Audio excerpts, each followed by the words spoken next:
Happy Thursday. I just want to start by talking about the loss of Coach Stevens. Buddy Stevens passed away on Tuesday, a really important person in my life. And it was a very sad situation for us that occurred for me, for my family, and for really the coaching profession. I was a student assistant at the University of Florida. Not many people were giving me much of an opportunity, and Coach Stevens did that. He did that for me. I wound up becoming very close with him, spent 3 years with him at Florida, ended up babysitting his kids on road trips early on. And I really want to send my condolences to Kirsten, little Buddy, and Lindsay, and their families. Our friendship never ended. We were close throughout. Obviously, it was a tragic accident that occurred a few months ago in St. Augustine. But I just wanted to wish the best at Dartmouth football moving forward. Coach McCorkle and I were GAs together. He's now the active head coach there. Coach Shula is a good friend of mine and one of Buddy's best friends. He's also on the staff. And I think there's a lot of irony involved of going to Stanford this weekend, where Buddy used to be the head football coach. And I spoke with Coach Taylor, asked him if we're going to honor Coach Stevens. He mentioned there'll be a moment of silence prior to the game, as well as some stickers on helmets in honor of Coach Stevens. But I know that it's been a really rough few months. So I just want to send my condolences to the family. I'll answer any questions about Stanford. Justin and then Michael. 2 questions. First, going along with what you just talked about, what's your fondest memory of Coach Stevens? Oh, there's many, because he was an interesting guy. My fondest memory, in a good way, was he said we were going to redo Coach Spurrier's playbook. Coach Spurrier's playbook was all handwritten, and it was never done on a computer. And he said, this is going to be our task. We're going to do it together. And he was willing to spend a lot of hours with me teaching it to me. And we did that. We did that together. And then there was some great funny memories of Coach Stevens. I remember saying he was coaching Riche Caldwell at wide receiver. And he asked Riche if he has a certain release in his repertoire. And all the wide receivers looked at Coach Buddy at the same time. And they're like, repertoire? And he just started laughing, and he's like, yeah, I better use some other language. But he never did. He always spoke in that Dartmouth education never went away for Coach Stevens. And he was just a fantastic person.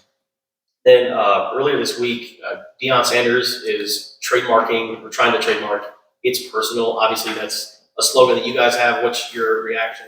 Yeah, we tried to trademark that 2 years ago. There's 4 other active trademarks on that already that we were not able to get that. So we, on February 24th of 2021, we trademarked "Make It Personal." So we have the trademark on "Make It Personal," but "It's Personal" wasn't available when we tried to do that back in 2021. Is that the only thing that's trademarked out of Arizona? Yeah, that's the only thing that's trademarked out of JF football. Michael and then Brian. Are you just ceding "It's Personal" to Coach Brian? He can have that one, or do you still sort of feel ownership? Well, I don't think anything other than we've always said it's personal. We keep "It's Personal" on every. We're not ceding anything, but we also don't walk around and say we're the only person that's allowed to say "It's Personal." We don't walk around and say we're the only person allowed to say we commit, we believe, whatever it might be. I love Coach Brian. You guys know that. We were together in Baltimore. I think he's great. I think he's great for the game. I think he's a fantastic coach. If he wants to say "It's Personal" in Boulder and we want to say "It's Personal" in Tucson, that's just fine. Brian? Stanford is going to be the first team you face this year that uses a tight end heavily. How do you anticipate covering that, and how is that different than just like the standard 3-wide? Yeah, and their tight end is not just use him heavily, but he's probably their best receiver on their team. He's a very talented player, which now you have to figure out how are you going to cover in man coverage. Are you going to have a safety cover him? Are you going to have a nickel cover him? Are you going to have a linebacker cover him?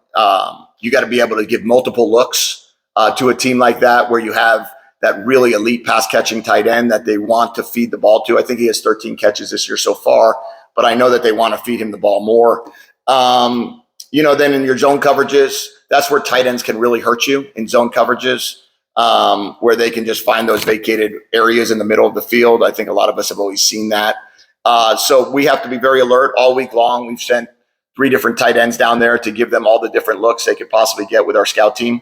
And we'll, again, be aware of it. But that's something that we certainly were. It's different than UTEP's use of tight ends, where most of them were blocking tight ends. This is now truly a big receiver. Does it help that you have one of your own in your offense, so your defense is used to facing that? Yeah, I would say that when you look at what our defense dealt with every day in training camp, they dealt with Tanner McLaughlin, who I think is one of the better tight ends in the country, also wearing 84. And and then Kean Burnett. So they're accustomed to tight ends stretching the field. They're accustomed to what we do on offense, where we flex him out. He plays the outside receiver position. He plays inside. He plays in the core like our guy does. So I do think that our guys will have a little bit more familiarity with defending a tight end because of the way we play versus, the last couple of opponents. Yeah, if you had to characterize basically Troy Taylor in his few seasons as the head football coach, what are his teams like? Offensively, defense?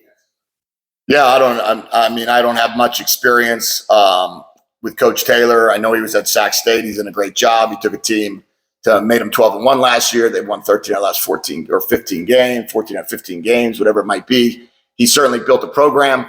He did a great job at Utah. He's a quarterback, so he's got a quarterback mentality. There's a calmness about him that when you're around him, he just feels like a very good person. I don't know him very well. I would be just kind of talking if I was just to say more than that, but I think he's done a great job where he's been, and I know he's going to do a great job at Stanford. Justin and then Brian. Stanford has E.J. Smith, son of Emmitt Smith. You have a few, guys who come from NFL families. What's different about these guys and just how they approach the game? Yeah, I was hoping that EJ would go to my alma mater, Emmett's alma mater, you know what I mean, and keep him on the East Coast. I don't know what he's doing all the way out here. But I would say Isaiah Taylor, right, is one example. Upshaw is another example. Patu's dad played in the NFL. You have guys that have worn, and obviously Isaiah, whose dad wore a gold jacket, they grew up in the game. They know the game of football. They know what it's like. And Kean Burnett's dad was drafted out of here. So it's nice to have guys that have that football lineage. It's nice to have the guys that know the game, have the football gene in it. And their parents understand. They understand what it takes. They're supportive on the phone. They're supportive with the kids. And I'm sure that EJ is going through the same thing with his dad. Brian? Your last road game involved cowbells, a pretty raucous environment. Stanford maybe isn't known for having something similar or super engaging and all that. Is that something that can play into it, that there isn't as much crowd noise?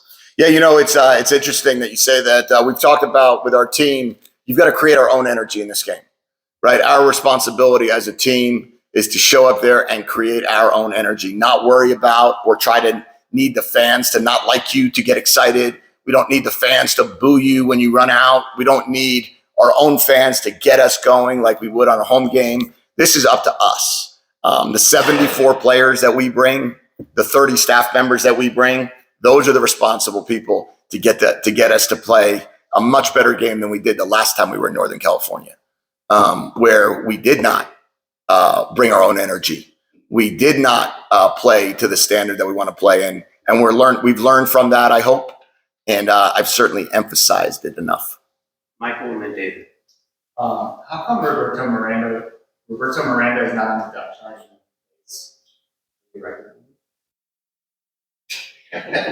Jeff? Roberto Miranda should be on the depth chart.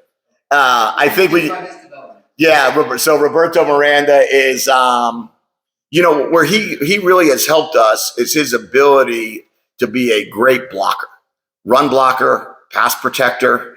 You could see the value he has in those situations. He's also, he's sneaky as a pass catcher every now and then. He kind of sneaks in there in practice and catches some balls for us. But his physicality, his want to, his know-how, He's an interesting story, obviously, coming from Germany. And he's really done a great job of learning our system. And this year specifically, it really started in a lot of spots. Whenever we went 12 personnel, he was our starting tight end. Now we're rotating between he and Kian when we go into those personnel groupings. But both of them bring great value. But yeah, Roberto's done a really good job for us. Practices his tail off. Came back from an ACL injury, and yeah, that's a mistake on my part. And how is Polito looked in practice? Good. Polito's good to go. Full contact. Tuesday's practice, Wednesday's practice. Fully cleared. We'll keep him off the bicycle tonight. We've asked him to actually walk around with a helmet, not just ride a bike with a helmet. So we're good on both accounts there. And as long as we don't make any slip ups, potholes, or anything like that, which he might have caused when he fell, we definitely should be better. David? Just to kind of continue on that, the tight end blocking, just I like the job that Tanner's done there, kind of sealing off that edge, and then Leif came in and it really looked like he performed well. What was special about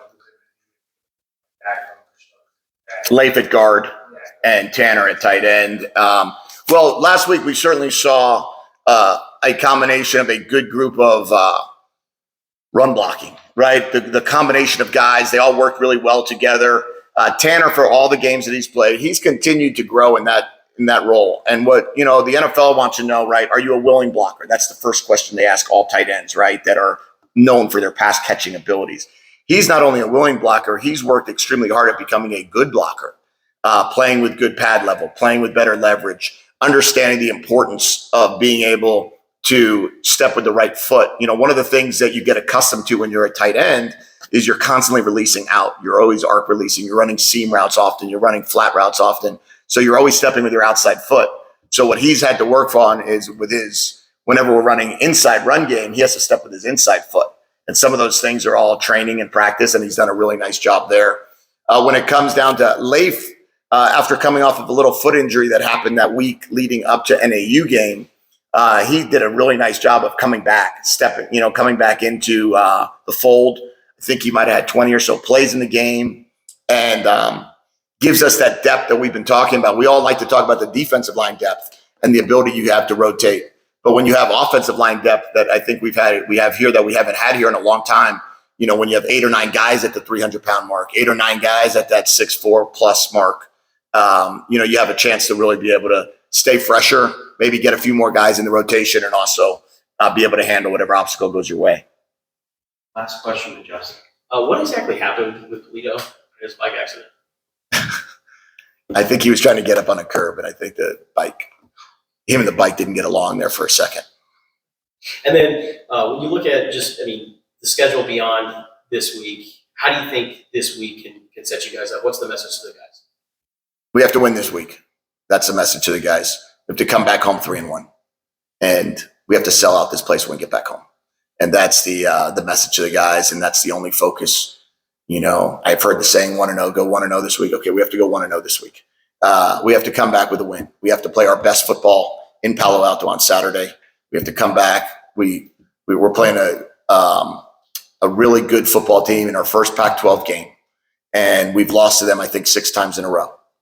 And if there's any question whatsoever about the importance of this game, it's when you've gone there, you haven't beaten the Cardinal in 6 different attempts. As I've said before, I said to our team, this is a program that you're taking that in the last 20 years has had Jim Harbaugh and David Shaw. And this program has been established and built to win. And we have to expect them to come back and give us their best shot on Saturday. And we got to give them our best shot. All right, that's our